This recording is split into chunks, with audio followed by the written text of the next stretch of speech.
This is VOA News. I'm Joe Palca.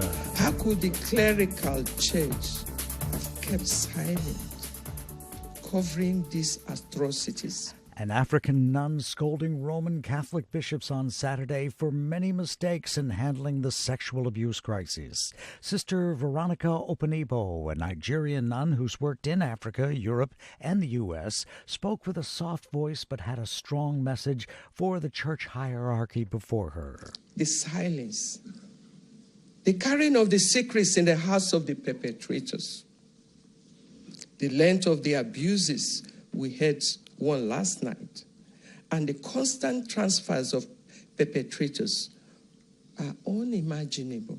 I think all of us must acknowledge that our mediocrity, hypocrisy, and complacency have brought us to this disgraceful and scandalous place. Openibo delivered her talk at the start of the penultimate day of a Vatican Summit conference of some 200 senior church officials convened by Pope Francis to confront what he has called the scourge of sexual abuse by the clergy.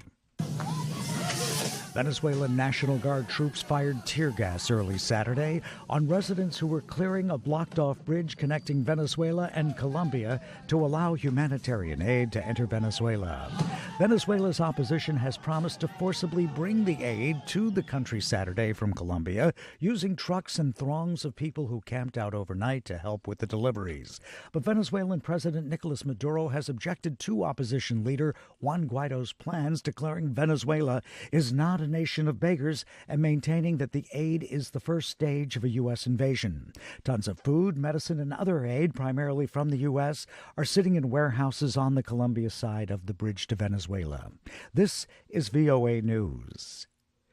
Well, President Trump and Chinese Vice Premier Liu He expressed optimism that the two countries will reach a trade agreement and defuse a dispute between the world's two largest economies, as both sides agreed to continue their negotiations for 2 more days.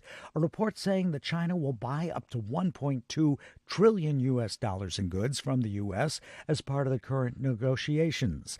Arthur Zhong, a professor with the McDonough School of Business at Georgetown University, said it will benefit the U.S. economy. That's a big number, and I think it's certainly music to the ears of the Farm Belt in the United States, which is suffering right now, and certainly for the energy sector in the United States. Both sectors are certainly going to benefit in a very meaningful way, as well as many manufacturers in the United States, as China shifts its focus and purposely, focuses on purchasing more U.S. goods.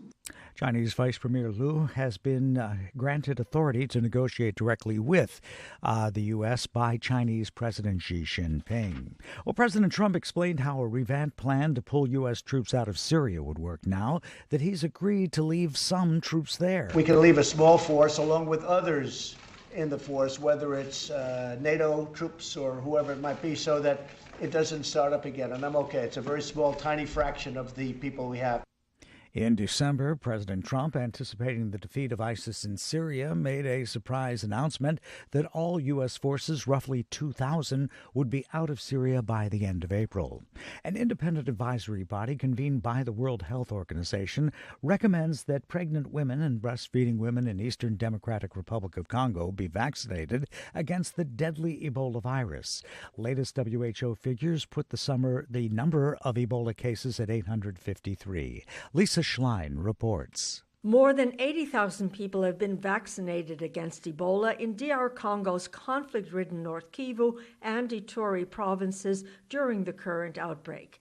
World Health Organization spokesman Tarek Jazarevic says the experts advise pregnant women at high risk of infection and death from Ebola should be given the vaccination. We also know that if we use this ring vaccination, that women who are in the community that is vaccinated then have a low risk.